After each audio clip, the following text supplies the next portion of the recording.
নমস্কার। আজকে আমরা শুরু করব সপ্তম শ্রেণীর দ্বিতীয় অধ্যায় ইতিহাস। এই যে সিলেবাসের যে সেকেন্ড টপিক বা ফার্স্ট টপিকটা যেটা আছে ফার্স্ট অধ্যায়, সেখানে থেকে তেমন কোশ্চেনের কিছু নেই, তো সেই কারণে আমরা বেছে নিলাম সেকেন্ড চ্যাপ্টার। তো সেকেন্ড চ্যাপ্টারের হেডিংটা কি আছে দেখো, এখানে আছে ভারতের রাজনৈতিক ইতিহাসের কয়েকটা ধারা। টাইমিংটা কি আছে, সপ্তম থেকে দ্বাদশ শতক, মানে 7 থেকে 12 শতক এই সময়কাল। এবার প্রশ্নটা হচ্ছে, এখানে আমরা এই যে অধ্যায়, এই অধ্যায়ের আমরা আজকের যে ক্লাসটা করব সেটা মূলত প্রাচীন বাংলা সম্পর্কে আমরা কিন্তু ক্লাসটা করব, প্রাচীন বাংলার ইতিহাস। ঠিক আছে? তো বলছে যে আমরা ভারতের অধিবাসী, ফলে আমরা ভারতবাসী। তো ভারতের যে অংশে আমরা থাকি তার নাম হচ্ছে পশ্চিমবঙ্গ, মানে বর্তমানে আমরা যে অংশে থাকি তার নাম হচ্ছে পশ্চিমবঙ্গ। তো এই পশ্চিমবঙ্গ যে নাম, এটা কিন্তু খুব একটা বেশি দিনের পুরনো নয়। পশ্চিমবঙ্গটা বেশি দিনের পুরনো নয়, কারণ আমরা জানি স্বাধীনতার পর থেকে আমার পশ্চিমবঙ্গ হয়েছে। তো যাই হোক, তো এই পশ্চিমবঙ্গ, আমরা বর্তমানে পশ্চিমবঙ্গের বাসিন্দা, কিন্তু আমরা এই যে অধ্যায় আমরা যে পড়বো সেই অধ্যায় কিন্তু প্রাচীন বাংলা সম্পর্কে পড়বো। প্রাচীন বাংলার ভৌগোলিক সীমানা কেমন ছিল, এর বিভাগগুলো কি কি ছিল, ঠিক আছে, এখানে শাসন কারা করতেন, এখানকার মানুষের জীবনযাত্রা কেমন ছিল, তো এই বিষয় নিয়ে কিন্তু আমরা আলোচনা করব। তো এর জন্যই আমরা ফিরে যাব একদম প্রাচীনকালে। তো আজকে আমাদের আলোচনার বিষয় প্রাচীন বাংলার ইতিহাস। তাহলে দেখো, আমরা কি বলছি যে প্রাচীন বাংলার ইতিহাস পড়তে গেলে আমরা দেখতে পাচ্ছি যে প্রথমে আমরা প্রাচীন বাংলার প্রধান প্রধান ভৌগোলিক যে বিভাগগুলো, সেই বিভাগগুলো সম্পর্কে জানবো। প্রাচীন বাংলার প্রধান ভৌগোলিক বিভাগগুলো কি কি ছিল, আর কি এগুলো এক সময়ের সাথে সাথে 1-1.5 হাজার যে বছর তারও বেশি আগের যেহেতু কথা, ফলে তার কিন্তু অবস্থানের পরিবর্তন হয়েছে। তো এই ভৌগোলিক বিভাগগুলির সীমানা সেই কারণে কিন্তু এক থাকেনি, মানে পরিবর্তন হয়ে গেছে। তো আমরা আমাদের রাজ্য পশ্চিমবঙ্গের বিভিন্ন এলাকার নানান সময় কিন্তু আলাদা আলাদা ভৌগোলিক বিভাগের অন্তর্গত কিন্তু হয়েছিল। যে আমাদের বর্তমান যে পশ্চিমবঙ্গ, ঠিক আছে, পশ্চিমবঙ্গ, এই পশ্চিমবঙ্গ কিন্তু বিভিন্ন সময়ে বিভিন্ন বিভাগের অন্তর্গত কিন্তু হয়েছিল। এবার যেহেতু আমরা বলছি যে প্রাচীন বাংলার ইতিহাস, তো এই যে বাংলা বা বাংলাদেশ বা বঙ্গদেশ, এই যে নামগুলো, এই জাতীয় নাম, তো এই সম্পর্কে আমরা পড়বো। দেখো, বঙ্গ, বাংলা, বাংলাদেশ আর পশ্চিমবঙ্গ, এই যে কথাগুলো, তো এর সম্পর্কে আমরা দেখব। এই যে বঙ্গ যে কথাটা, এই বঙ্গ নামটা প্রথম উল্লেখ পাওয়া যায় কোথায়, এই ঋগ্বেদের ঐতরেয় আরণ্যকে। তাহলে ঋগ্বেদের ঐতরেয় আরণ্যকে প্রথম কিন্তু বঙ্গ নামের উল্লেখ কিন্তু পাওয়া যাচ্ছে। তো প্রাচীন বাংলায় বঙ্গ বলতে আবার যে অঞ্চলটাকে বোঝাতো সেটা কিন্তু আলাদা টাইপের ছিল, ঠিক আছে, মানে ভৌগোলিক ভাবে খুব একটা যে বড়, এখনকার দিনের যে বাংলা বলতে যত বড় বাংলা বোঝায় এত বড় কিন্তু ছিল না। তখনকার বঙ্গ মানে ছোট একটা জনপদ।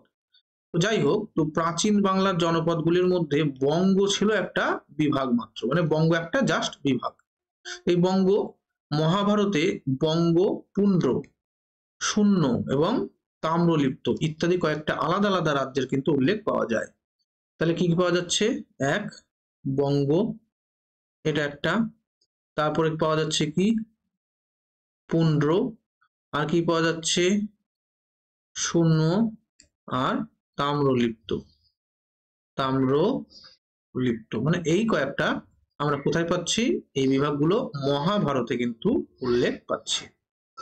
চলে আসি তারপর আর কি, কৌটিল্যের অর্থশাস্ত্র। এই কৌটিল্যের অর্থশাস্ত্রে কিন্তু এই বঙ্গের কিন্তু উল্লেখ আছে। আর কি আছে, কালিদাসের রঘুবংশম কাব্যেও কিন্তু বঙ্গ এবং শূন্য নাম দুটির উল্লেখ পাওয়া যায়। তাই বঙ্গ নামটা আমরা কোথায় কোথায় পেলাম, তাহলে এটা পেলাম ঐতরেয় আরণ্যক এক, তারপর কোথায় পেলাম মহাভারত, আর কোথায় পেলাম কৌটিল্যের অর্থশাস্ত্র, আর কোথায় পেলাম কালিদাসের রঘুবংশম। তো এই যে সোর্স, এই সোর্স গুলো থেকে কিন্তু আমরা বঙ্গ নামের উল্লেখটা পাচ্ছি, এটা প্রাচীনকালে।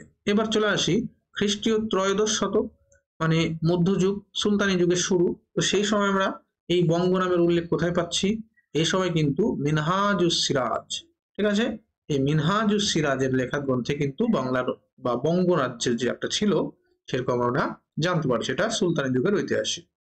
তবাকতি নাসিরি তার গ্রন্থ।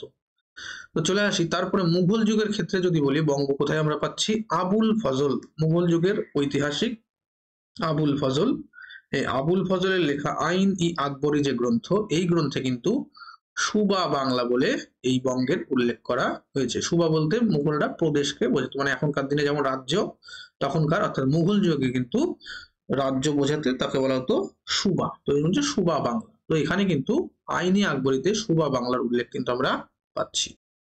এছাড়া আর কি, দেখো ষোড়শ মহাজনপদ, এই সময়কাল একটা ছিল। আচ্ছা, এটা হলো ষোড়শ শতক, সপ্তদশ শতক, অষ্টাদশ শতক, এই যে সময়কাল, এই ষোড়শ, সপ্তদশ এবং অষ্টাদশ শতকে এই মুঘলদের পরে প্রাচীন গেল, প্রাচীনের পরে আমরা চলে আসলাম হচ্ছে সুলতানি যুগ, সুলতানির পরে মুঘল যুগ, তারপরে ষোড়শ শতক, সপ্তদশ শতক, এই যে সময়কাল অষ্টাদশ শতক, অর্থাৎ ইউরোপীয় ভ্রমণকারীরা যখন আসছে আর কি, ঠিক আছে, বা বণিক ভ্রমণকারীও ছিল এবং বণিকরাও ছিল, এই সময়কালে তারা ভারতবর্ষে এসেছিল। তো ভারতবর্ষে আসার সাথে সাথে তারা বাংলাতেও এসেছিল। তো তারা এই দেশের নাম দিয়েছিল কি? বেঙ্গালা। কি নাম দিয়েছিল? বেঙ্গালা। কারা দিয়েছিল? ইউরোপীয় ভ্রমণকারী বা বণিক এরা। তো যাই হোক, স্বাধীনতার আগে, স্বাধীন বলতে 1947 সাল, আমাদের ভারতবর্ষ স্বাধীন হচ্ছে 1947 সাল। এই স্বাধীনতার আগে কিন্তু এই বিরাট যে ভূখণ্ড, এটা হচ্ছে বাংলা বা বাংলাদেশ বা বেঙ্গল, বেঙ্গল প্রভিন্স নামে কিন্তু পরিচিত ছিল। তো 1947 খ্রিস্টাব্দে দেশ ভাগ যখন হচ্ছে, তারপরে পশ্চিম ভাগের নাম, ঠিক আছে, এই পশ্চিম ভাগের নাম হচ্ছে পশ্চিমবঙ্গ, আর পশ্চিমবঙ্গ স্বাধীন ভারতের একটা অঙ্গরাজ্য হিসেবে পরিণত হলো। আর বাকি যে বাংলার ভাগটা ছিল, ওই সব পূর্ব দিকের অংশটা বাংলার, সেটা চলে গেল পাকিস্তানের দিকে। তাহলে বাংলা দুটো পার্টে বিভক্ত হয়ে গেল, বাংলা এরকম দুটো পার্ট, একটা হচ্ছে পশ্চিমবঙ্গ আর এদিকের পার্টটা হয়ে গেল পাকিস্তানের দিকে। তারও পরবর্তীতে তখন তার নাম ছিল হচ্ছে পূর্ব পাকিস্তান। পরবর্তীতে 1971 যে মুক্তিযুদ্ধ, এই মুক্তিযুদ্ধের সময় তারা পূর্ব পাকিস্তান থেকে স্বাধীন হয়ে নিজেদের একটা নতুন নামকরণ করেছে বাংলাদেশ। এই বাংলাদেশ হিসেবে তখন কিন্তু আত্মপ্রকাশ ঘটলো। তাহলে প্রাচীন যুগ, মধ্যযুগ, মধ্যযুগের মধ্যে সুলতানি যুগ, তারপরে মুঘল যুগ, ঠিক আছে, এই কোন কোন সময়ে কোন কোন গ্রন্থে বাংলার কি কি নামে বাংলাকে ব্যবহার করা হয়েছে, তো সেটাই কিন্তু আমরা এই আলোচনায় দেখতে পেলাম। এখন আমরা দেখবো যে প্রাচীন বাংলার যে সীমানা ছিল, তো এই সীমানাগুলো সম্পর্কে, যে প্রাচীন বাংলার সীমানা প্রধানত কটা, এখানে বলছে 3টা নদী দিয়ে কিন্তু তৈরি ছিল প্রাচীন বাংলার সীমানা, ঠিক আছে। কোন কোন নদী? নাকি ভাগীরথী, পদ্মা আর মেঘনা। ভাগীরথী, পদ্মা এবং মেঘনা, এই যে 3টে নদী, এই 3টে নদীর সীমারেখা কিন্তু তৈরি করে দিয়েছিল বাংলার কিন্তু অঞ্চলকে। যাই হোক, বাংলার এক একটি অঞ্চল দীর্ঘকাল ধরে স্বাধীন ছিল। হ্যাঁ, বাংলার বিভিন্ন যে অঞ্চলগুলো সেটা কিন্তু দীর্ঘকাল ধরে কিন্তু স্বাধীন ছিল। আবার কিছু কিছু অঞ্চল ছিল যেটা অন্য কোনো অঞ্চলের অন্তর্ভুক্ত হয়ে পড়েছিল পরবর্তীতে, যেটা হয় আর কি, ঠিক আছে। তো যাই হোক, যখন কোনো অঞ্চলের শাসনকর্তা রাজ্য বিস্তার করতেন, তখন সেই অঞ্চলের সীমানাও আস্তে আস্তে বদলে যেত। আমরা কিন্তু ইতিহাসে সেই বিষয়গুলো দেখেছি। তো প্রাচীন বাংলার প্রধান অঞ্চলগুলি ছিল কি কি, এটা আমাদের জানতে হবে, যে প্রাচীন বাংলার প্রধান যে অঞ্চল, এই প্রধান অঞ্চলগুলো কি কি ছিল। তো এই প্রধান অঞ্চলগুলোর মধ্যে আমরা দেখতে পাচ্ছি যে, চলে আসি, পুন্ড্রবর্ধন, বরেন্দ্র, বঙ্গ, বাঙ্গাল, রাঢ়, শুষ্ণ, গৌড়, সমতট, হরিকেল, এই যে জায়গাগুলো, এই জায়গাগুলো কিন্তু প্রধান অঞ্চল কিন্তু ছিল বাংলার। সাধারণভাবে কোনো অঞ্চলের অধিবাসীদের নাম অনুসারে কিন্তু সেই জায়গার কিন্তু নাম রাখা হতো, যে অঞ্চলের নাম, জায়গার নাম অনুযায়ী, অঞ্চলের নাম অনুযায়ী কিন্তু নামগুলো অনেক সময় রাখা হতো, ঠিক আছে। এর মধ্যে আমরা দেখতে পাচ্ছি, দেখো, বঙ্গ, গৌড়, পুণ্ড, এই ইত্যাদি, এই যে নামগুলো ছিল, এগুলো কিন্তু জনগোষ্ঠীর নাম। বঙ্গ, গৌড় আর পুণ্ড, এই যে নামটা, এর মধ্যে আমরা যেটা পাচ্ছি নাম, এগুলো কিন্তু জনগোষ্ঠীর নাম অনুযায়ী রাখা হয়েছিল, ঠিক আছে। তো তারা এই বঙ্গ নামক জনগোষ্ঠী, গৌড় নামক জনগোষ্ঠী, পুণ্ড নামক জনগোষ্ঠী, এরা যে জনগোষ্ঠীরা, এরা যে জায়গায় থাকে, সেই অঞ্চলকেই বলা হতো কিন্তু সেই জায়গার নাম, ঠিক আছে। তো এখানে বলা হচ্ছে কি, তারা যে অঞ্চলে থাকতো সেই অঞ্চলটির নাম হতো তাদের নাম অনুযায়ী। এখন আমরা কিছু কিছু নাম, অর্থাৎ বাংলার প্রাচীন বাংলার যে বিভিন্ন ছোট ছোট জনপদগুলো ছিল, তার নামগুলো নিয়ে বা সেই সম্পর্কে কিন্তু আমরা একটু আলোচনা করব। তো চলে আসি, প্রথমটা হচ্ছে পুণ্ড্রবর্ধন। পুণ্ড্রবর্ধন ছিল প্রাচীন বাংলার অঞ্চলগুলির মধ্যে একটা বৃহত্তম, মানে প্রাচীন বাংলায় যতগুলো জনপদ ছিল তার মধ্যে সব থেকে যদি বলা হয় বড় কোনটা, তাহলে সেটা হবে পুণ্ড্রবর্ধন। এটার অবস্থান কোথায়? এটা পশ্চিমবঙ্গ এবং বাংলাদেশের দিনাজপুর, বর্তমান পশ্চিমবঙ্গ এবং বাংলাদেশ তার দিনাজপুর, বগুড়া এবং রাজশাহী, পাবনা, এই যে অঞ্চল, এই কয়েকটা অঞ্চল জুড়ে ছিল হচ্ছে পুণ্ড্রবর্ধন। তার মানে বোঝাই যাচ্ছে যে কতটা বড় ছিল। দিনাজপুর, বগুড়া, রাজশাহী, পাবনা, এই যে চারটা জায়গা, এই চারটা জায়গা জুড়ে কিন্তু অবস্থান করতো এই পুণ্ড্রবর্ধন। মানে এটা অনেকটা বড় জায়গা। আর কি, এক সময় বলছে শ্রীহট্ট, যেটাকে বর্তমানে বাংলাদেশের সিলেট বলা হয়, শ্রীহট্ট বলা হচ্ছে, এই শ্রীহট্ট কিন্তু এর ভিতরে ছিল, যেটাকে এখন সিলেট বলা হয়। ঠিক আছে, মানে উপর দিকটা, অর্থাৎ ওই আসামের নিচের অংশটা আর বাংলাদেশের ডান দিকের উপরের অংশটা, তো এই অংশ অর্থাৎ সিলেট বা শ্রীহট্ট। মধ্যযুগে কিন্তু এখানে চুন কিন্তু ভালো তৈরি হতো, ওই জন্য নাম কিন্তু চুন ব্যবসা বা চুনের কারিগরের কিন্তু উল্লেখ কিন্তু আমরা পাই।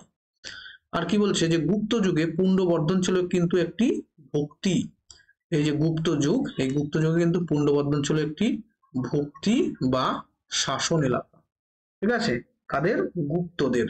তো এরকম পুণ্ড্রবর্ধন পর্যন্ত তার মানে গুপ্ত সাম্রাজ্যের বিস্তার যে ছিল সেটাও কিন্তু ইতিহাসে পাওয়া যাচ্ছে। তাহলে প্রাচীন বাংলার যতগুলো জনপদ ছিল তার মধ্যে সব থেকে বড় যদি বলা হয় কোনটা, তাহলে সেটা হবে পুণ্ড্রবর্ধন। তার পরবর্তীতে কি আছে? বরেন্দ্র। বরেন্দ্র বলে আরেকটা জনপদ। এই বরেন্দ্রটা কোথায়? ভাগীরথী এবং করতোয়া নদীর মধ্যবর্তী যে এলাকা, তো এই এলাকা বরেন্দ্র নামে পরিচিত ছিল।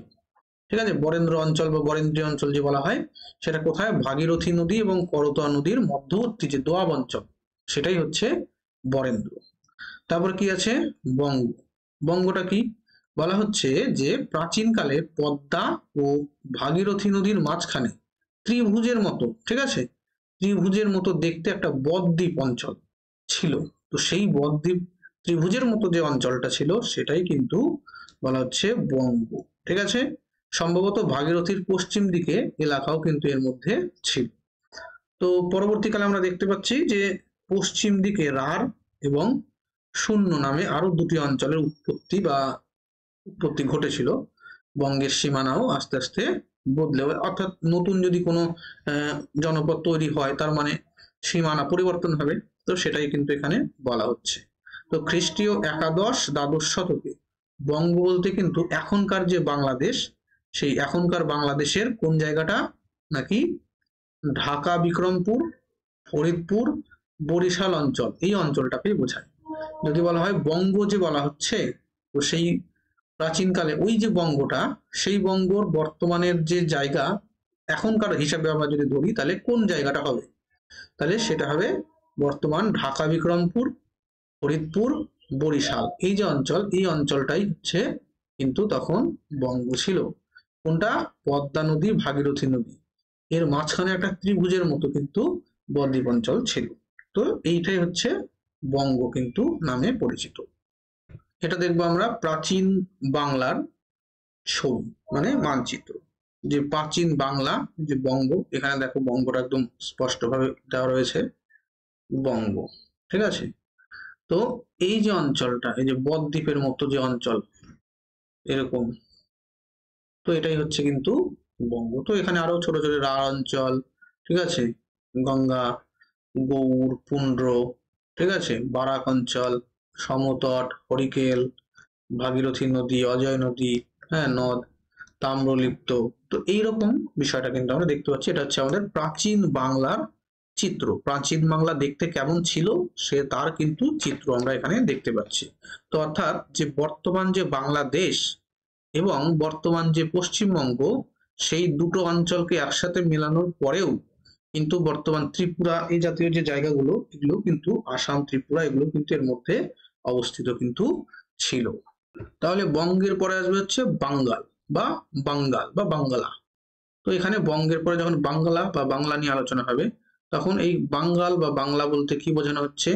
যে বঙ্গাল যে অঞ্চল, সেই অঞ্চলটা বঙ্গের দক্ষিণ সীমানাবর্তী বঙ্গোপসাগরের উপকূলকে কিন্তু চিহ্নিত করা হতো। তাহলে বঙ্গের থেকে দক্ষিণে হচ্ছে বাঙ্গাল। বঙ্গাল আর বাংলা মানে বাঙ্গাল এবং বঙ্গ দুটো কিন্তু একই জায়গা কিন্তু বোঝাচ্ছে না। বঙ্গ বলতে এর উপরের বদ্বীপ ওই ত্রিভুজের মতো অংশটাকে বোঝানো হচ্ছে, কিন্তু তারও নিচে অর্থাৎ বঙ্গের নিচে দক্ষিণে যে সীমানা, এই দক্ষিণের সীমানা সেইটাই কিন্তু বঙ্গোপসাগরে, সেটা হচ্ছে বঙ্গাল নামে কিন্তু পরিচিতি ছিল বলে বলা হচ্ছে। আর কি আর একটা জায়গার নাম রার শুষ্ণ, দুটো জায়গাকে কেন্দ্র করে বলা হচ্ছে। তো প্রাচীন রার বা লার অঞ্চল দুটি ভাগে বিভক্ত ছিল, মানে রার অঞ্চলটাই প্রাচীনকালে দুটি ভাগে বিভক্ত ছিল। কি একটা হচ্ছে উত্তর রার অঞ্চল, একটা হচ্ছে দক্ষিণ রার অঞ্চল। এখানে জৈন ধর্মের আমরা নাম শুনেছি। তো জৈনদের প্রাচীন যে ঐতিহ্য, সেই ঐতিহ্য অনুসারে উত্তর রার অঞ্চলটা যে ছিল তাকে বলা হতো হচ্ছে বজ্রভূমি বা বজ্রভূমি। কারা বলছে কথাটা? নাকি বলছে জৈনরা। ঠিক আছে, জৈনদের যে প্রাচীন ঐতিহ্য সেখানে বলা হচ্ছে বজ্রভূমি, আর এটাকে হচ্ছে উত্তর রার অঞ্চলটাকে বলা হচ্ছে। অপরদিকে দক্ষিণ যে রার অঞ্চল, এই দক্ষিণ রার অঞ্চলের ক্ষেত্রে কি বলা হচ্ছে দক্ষিণ রার অঞ্চল, এখানে কিন্তু শবম ভূমি, কি শুভম ভূমি বলা হচ্ছে এই দক্ষিণ অঞ্চলটার নাম। ঠিক আছে, বা শুষ্ণ ভূমি এলাকা। তো উত্তর এবং দক্ষিণ রার অঞ্চলের যে সীমানা সেটা ছিল হচ্ছে অজয় নদ। তো উত্তর রার অঞ্চল এবং দক্ষিণ রার অঞ্চল এর মাঝখানে গেছে হচ্ছে অজয় নদ। ঠিক আছে, এই অজয় নদটা কি আজকের মুর্শিদাবাদ জেলা আমরা দেখতে পাই, সেই মুর্শিদাবাদ জেলারই পশ্চিম ভাগ, বীরভূম জেলা, সাঁওতাল পরগনার একাংশ এবং বর্ধমান জেলার কাটোয়া মহকুমার উত্তর ভাগ ছিল কিন্তু এই উত্তরার অঞ্চল। তাহলে উত্তরার অঞ্চলটা আমরা পাচ্ছি, উত্তরার অঞ্চলের জায়গাটা, উত্তরার অঞ্চলের মধ্যে কি কি আছে তাহলে আজকের ডেটের মুর্শিদাবাদ জেলা, এর মুর্শিদাবাদ জেলার পশ্চিম ভাগ, বীরভূম জেলা, সাঁওতাল পরগনা তার এক অংশ, বর্ধমান জেলার কাটোয়া মহকুমার উত্তর ভাগ এই অঞ্চলের কিন্তু অন্তর্গত ছিল। অপরদিকে দক্ষিণ রার অঞ্চল বলতে কি বোঝানো হচ্ছে আজকের ডেটের হাওড়া, হুগলি আর বর্ধমান জেলার বাকি অংশ এবং অজয় ও দামোদর নদের মধ্যবর্তী বিরাট এলাকাকে কিন্তু বোঝানো হতো। তাহলে বোঝা যাচ্ছে যে দক্ষিণ রার বলতে হাওড়া, হুগলি, বর্ধমান জেলার বাকি অংশটা, অজয় এবং দামোদর নদীর মধ্যবর্তী বিরাট এলাকা, এই যে অঞ্চল এটা ছিল দক্ষিণ রার অঞ্চল। এই দক্ষিণ রার অঞ্চল কিন্তু বঙ্গোপসাগরের নিকটবর্তী একটা এলাকা। তো মহাভারতের গল্প আমরা শুনেছি, তো মহাভারতের গল্প আর কালিদাসের যে কাব্য, এই দুইটা জায়গাতেই কিন্তু ভাগীরথী এবং কাঁসাই বা কংসাবতী নদীর মাঝে সমুদ্র পর্যন্ত বিরাট এলাকার কিন্তু অন্তর্গত কিন্তু ছিল বলা হচ্ছে। এখন আলোচনা করব গৌড় সম্পর্কে। গৌড় কিন্তু খুবই গুরুত্বপূর্ণ একটা নাম বাংলার ইতিহাস পড়ার ক্ষেত্রে। ঠিক আছে, প্রাচীন বাংলার ইতিহাসে গৌড়ের একটা বিরাট ভূমিকা আমরা দেখতে পাই। শুধু প্রাচীন বাংলা না, প্রাচীন বাংলা, মধ্যযুগের বাংলা এবং আধুনিক যুগের বাংলা। ঠিক আছে, ব্রিটিশ পিরিয়ডটা কিন্তু বাংলা থেকে স্টার্ট হচ্ছে। তো সেই কারণে কিন্তু বাংলা কিন্তু এটা খুবই গুরুত্বপূর্ণ। তো বাংলার মধ্যে আবার যে জায়গাটা সবচেয়ে গুরুত্বপূর্ণ তার মধ্যে কিন্তু গৌড় একটা অন্যতম স্থান কিন্তু অধিকার করে আছে। তো এখানে দেখো আমাদের আলোচনার বিষয় হবে গৌড়। তো গৌড়ের ক্ষেত্রে গৌড়ের ইতিহাস যদি আমরা বলি তাহলে কি বলা হচ্ছে প্রাচীন এবং মধ্যযুগে বাংলায় গৌড় ছিল একটা গুরুত্বপূর্ণ অঞ্চল। ঠিক আছে, গৌড় বলতে একটি জনগোষ্ঠীকে বোঝানো হতো, যে গৌড় যে ছিল এটা কিন্তু একটা জনগোষ্ঠীর নাম। গৌড় একটা জনগোষ্ঠীর নাম, সেই জনগোষ্ঠীর নামকে কেন্দ্র করে কিন্তু আমরা গৌড় নামটা পেয়েছি। ঠিক আছে, এখানে খ্রিস্টীয় 6ষ্ঠ শতকের আমরা সময়কারের একজন লেখক যার নাম হচ্ছে বরাহ মিহির। এই বরাহ মিহিরের খ্রিস্টীয় 6ষ্ঠ শতকের একজন লেখক, তার রচনায় কিন্তু মুর্শিদাবাদ, বীরভূম এবং বর্ধমান জেলার পশ্চিম ভাগ নিয়ে তৈরি হয়েছিল সেকালের গৌড়। তাহলে এই যে বরাহ মিহির যে আছেন, বরাহ মিহির কি বলেছেন? বরাহ মিহির বলছে যে মুর্শিদাবাদ জেলা, বীরভূম, বর্ধমান মানে বর্তমানের আর কি, বর্তমানের মুর্শিদাবাদ, বীরভূম এবং বর্ধমান জেলা এর যে পশ্চিম ভাগ অঞ্চল এইটা নিয়েই কিন্তু গৌড়টা তৈরি হয়েছিল। কে বলছে সেটা? বরাহ মিহির। কবেকার লেখক? তিনি গুপ্ত যুগের। ঠিক আছে, খ্রিস্টীয় 6ষ্ঠ শতক। তো এখানটাতে এবার আমরা যেটা আসবো যে খ্রিস্টীয় 7ম শতকে রাজা শশাঙ্কের আমলে গৌড়ের সীমানা কিন্তু আস্তে আস্তে বেড়েছিল। ঠিক আছে, গৌড়ের সীমানাটা বাড়ার পরে দেখা যাচ্ছে শশাঙ্কের রাজধানীর নাম কি ছিল? কর্ণ সুবর্ণ। এই কর্ণ সুবর্ণ কিন্তু শশাঙ্কের রাজধানী ছিল, গৌড় রাজ শশাঙ্ক। তো ভাগীরথীর পশ্চিম পারে আজকের যেখানে মুর্শিদাবাদ জেলা, এই মুর্শিদাবাদ জেলায় কিন্তু সেই সময়কার কিন্তু গৌড়ের প্রধান এলাকা বলা হয়। যে আজকের ডেটে যে মুর্শিদাবাদ, সেই মুর্শিদাবাদটাই কিন্তু তখনকার বা প্রাচীনকালের কিন্তু গৌড় যে রাজ্য তার প্রধান অঞ্চল। ঠিক আছে, তো শশাঙ্কের আমলে পুন্ড্রবর্ধন যেটা উত্তরবঙ্গ থেকে শুরু করে উড়িষ্যার উপকূল পর্যন্ত এলাকা গৌড়ের অন্তর্গত ছিল। তাহলে শশাঙ্কুর যে সময়কাল, সেই সময়কালে কি ছিল? সেই সময়কালে বলা হচ্ছে যে পুন্ড্রবর্ধন বা উত্তরবঙ্গ যে অঞ্চল, সেখান থেকে শুরু করে একেবারে উড়িষ্যার উপকূল পর্যন্ত এই যে জায়গা, এই বিস্তীর্ণ অঞ্চল, এই বিস্তীর্ণ অঞ্চল কিন্তু গৌড় নামে পরিচিত ছিল। আর কি খ্রিস্টীয় অষ্টম নবম যে শতক, সেই শতকে কিন্তু গৌড় বলতে সমগ্র পাল সাম্রাজ্যকে বোঝানো হতো। ঠিক আছে, গৌড়ের রাজা বলা হতো। যাই হোক, কবে সেটা? অষ্টম এবং নবম, অষ্টম নবম যে শতক, সেই সময় গৌড় বলতে কি বোঝানো হতো? সমগ্র পাল সাম্রাজ্যকেও কিন্তু বোঝানো হতো। তারপরে বিষয়টা যে আলোচনা আমরা করবো সমতট। গৌড়ের পরে আসি সমতট। গৌড়ের ইতিহাস কিন্তু একটা এক্সট্রা ভাবে আমি তৈরি করব পরবর্তীতে ক্লাস। আধুনিক যুগে গৌড়ের ইতিহাসে কি কি ছিল, কোন কোন বিষয় নিয়ে কি ছিল, সমস্তটা বৃত্তান্ত আমি আলোচনা করব পরে একটা ক্লাসে। সেই কারণে এখানে যতটা আছে ক্লাস 7 এর বইয়ে আমি ততটুকুই শুধু আলোচনা করলাম। তো চলে আসি আমরা সমতট। সমতটের ক্ষেত্রে কি বলা হচ্ছে? যে প্রাচীন সমতট যে ছিল তার কোন জায়গা? মেঘনা নদীর পূর্ব এলাকা।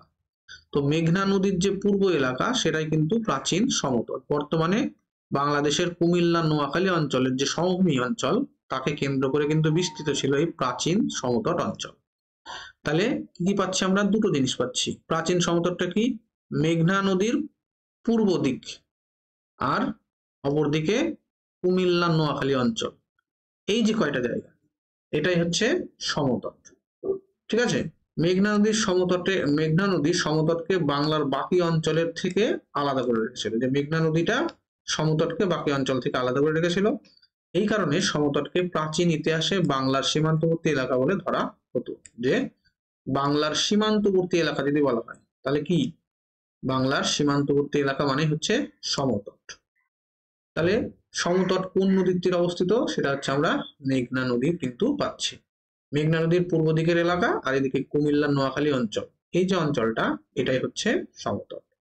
আর প্রাচীন বাংলার যে শেষ যে আর একটা জনপদ, তার নাম আমাদের মধ্যে আছে, সেটা হচ্ছে হারিকেল বা হরিকেল। এই হারিকেল বা হরিকেল যে জনপদটা আছে, তার সম্পর্কে আলোচনা করব। এটা কি বলছে দেখো, সমতটের দক্ষিণ পূর্ব দিকে, কোথাকার? সমতটের দক্ষিণ পূর্ব দিকে আজকে যেখানে আছে চট্টগ্রাম, ঠিক আছে, বাংলাদেশের চট্টগ্রাম যে জায়গা, সেখানটাতে কিন্তু উপকূল অঞ্চল প্রাচীন যুগে কিন্তু হরিকেল নামে পরিচিত ছিল।